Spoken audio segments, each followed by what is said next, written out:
کیا آپ نے کبھی سوچا ہے کہ جب زمین اور آسمان کا پانی ایک ہو جائے تو کیسا منظر ہوگا؟ ایک ایسی قوم جو اپنی طاقت پر گھمنڈ کرتی تھی، لیکن پانی کی ایک بوند نے ان کا نام و نشان مٹا دیا۔ وہ کون سی خوفناک غلطی تھی جس نے حضرت نوح کی قوم کو ہمیشہ کے لیے ڈبو دیا؟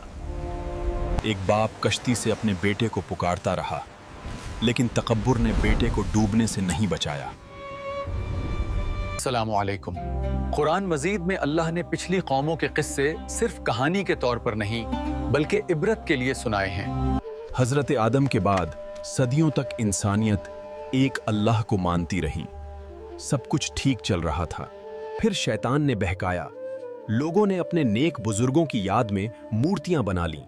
ود، سوا، یگس، وقت گزرا اور آنے والی نسلوں نے انہیں بزرگ کے بجائے خدا مان کر پوجنا شروع کر دیا۔ دنیا میں شرک پھیل گیا۔ سچ کی تلاش ایک لمبا سفر ہے، اور ہم چاہتے ہیں کہ آپ اس سفر میں ہمارے ہم سفر بنیں۔ چینل کو سبسکرائب کریں اور تاریخ کے رازوں سے پردہ اٹھائیں۔ اس اندھیرے میں اللہ نے حضرت نوح کو بھیجا۔ انہوں نے اپنی قوم کو سمجھایا، اللہ کے سوا کسی کی عبادت مت کرو۔ لیکن قوم کے سرداروں نے ان کا مذاق اڑایا۔ وہ بولے، اے نوح، تم تو ہمارے جیسے ہی عام انسان ہو۔ انہوں نے تانا دیا، ہم دیکھ رہے ہیں کہ صرف غریب اور کمزور لوگ ہی تمہاری بات مان رہے ہیں۔ نوح نے ہار نہیں مانی۔ انہوں نے رات کے اندھیرے میں سمجھایا، دن کے اجالے میں پکارا۔ لیکن لوگ انہیں دیکھتے ہی اپنی انگلیاں کانوں میں ڈال لیتے اور کپڑوں سے چہرہ ڈھانپ لیتے۔ نفرت کی انتہا تھی۔ سوچئے دوستوں، 1 سال نہیں، 100 سال نہیں، نوح نے پورے 950 سال تک صبر کیا۔ جب قوم کی سرکشی حد سے بڑھ گئی تو نوح نے دعا کی، اے اللہ، میں ہار گیا ہوں، اب تو بدلا لے۔ اللہ کی مدد آئی، مگر ایک عجیب حکم کے ساتھ، ایک کشتی بناؤ، وہ بھی سوکھے ریگستان میں۔ نوح نے کشتی بنانی شروع کی۔ یہ ایک بہت بڑا جہاز تھا جس کے لیے دور دور سے لکڑیاں جمع کی گئیں۔ لوگ وہاں سے گزرتے اور ہنستے، ارے نوح، کل تک نبی تھے، آج بڑھئی بن گئے۔ پانی کہاں ہے جو کشتی چلاؤ گے؟ ہنس لو، آج تم ہم پر ہنس رہے ہو، جلد ہی ایک وقت آئے گا جب ہم تم پر ہنسیں گے۔ کشتی تیار ہو گئی۔ اب انتظار تھا اللہ کے اس اشارے کا جس سے قیامت کی شروعات ہونی تھی۔ اللہ نے نشانی بتائی تھی کہ جب تنور سے پانی ابلنے لگے تو سمجھ جانا وقت آ گیا۔ اور پھر وہ دن آ گیا، آگ والے چولہے سے پانی کا فوارہ پھوٹ پڑا۔ یہ تباہی کا علام تھا۔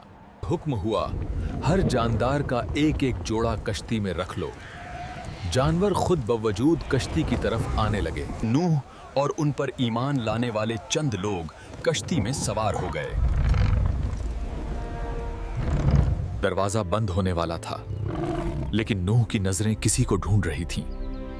وہ ان کا اپنا بیٹا اور بیوی تھے۔ کشتی کا دروازہ بند ہوا اور اللہ نے آسمان کے مہانے کھول دیے۔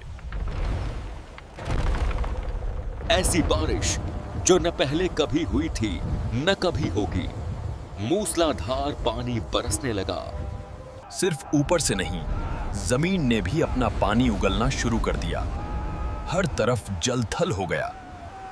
پانی کا لیول اتنی تیزی سے بڑھا کہ گھر ڈوب گئے، پیڑ ڈوب گئے۔ لوگ اپنی جان بچانے کے لیے پہاڑوں کی طرف بھاگے۔ بیٹے نے غرور میں کہا، میں اس اونچے پہاڑ پر پناہ لیوں گا، وہ مجھے پانی سے بچا لے گا۔ ابھی بات ہو ہی رہی تھی کہ ایک پہاڑ جیسی لہر ان کے بیچ آ گئی،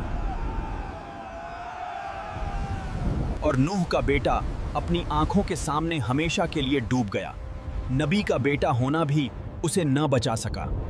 دوستوں، یہ منظر بتاتا ہے کہ اللہ کے عذاب کے سامنے رشتے ناتے اور اونچی پہاڑیاں کوئی کام نہیں آتی۔ قرآن کہتا ہے، یعنی حکم ہوا۔ جب اللہ کا غصہ شانت ہوا تو حکم آیا، اے زمین اپنا پانی نگل لے، اور اے آسمان تھم جا۔